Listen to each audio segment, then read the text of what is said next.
दो भाई, दोनों को एक दूसरे से अपार प्रेम। बड़े भाई का परिवार विशाल था, लेकिन छोटा भाई अकेला था, कुंवारा था, उपाधियों से अभी दूर था। दोनों भाइयों के खेत पास पास एक दूसरे के खेतों से जुड़े थे। दोनों ने अपने अपने खेतों के धान्य को इकट्ठा करके रखा था। शाम को घर जाने का समय हुआ तो बड़े भाई ने छोटे से कहा, भाई, ये अनाज के ढेर लगे हैं, मैं घर जाकर आता हूँ, तब तक तुम यहाँ रहकर ध्यान रखना। ऐसा कहकर बड़ा भाई घर चला गया, लेकिन यहाँ खेतों के पास अकेला रह गया छोटा भाई। वह अनाज के ढेर देखकर विचार करता है, बड़े भाई का तो बड़ा परिवार है और मैं अकेला हूँ, इतने सारे अनाज की मुझे क्या जरूरत है। बड़ा भाई वैसे तो कुछ लेगा नहीं, इसलिए बड़े भाई को पता ही न चले, इस प्रकार से उसके ढेर में थोड़ा अनाज डाल देता हूँ।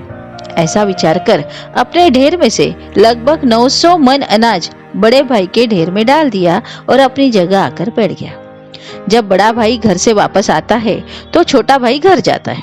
यहाँ बड़े भाई को छोटे भाई के द्वारा किए गए कृत्य का कुछ पता नहीं, लेकिन यहाँ बड़े भाई को भी दोनों अनाज के ढेर देखकर विचार आता है, मेरा छोटा भाई तो भोला है, अभी संसार की माया कुछ पता भी नहीं है और कोई पूंजी भी उसके पास जमा नहीं है।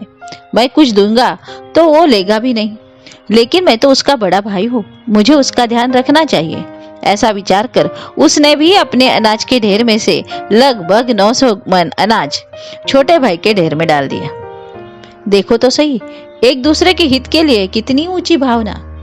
उक्त दृष्टांत में 900 मन अनाज की कीमत नहीं है, बल्कि दोनों भाइयों के बीच आपसी सद्भावना की कीमत है।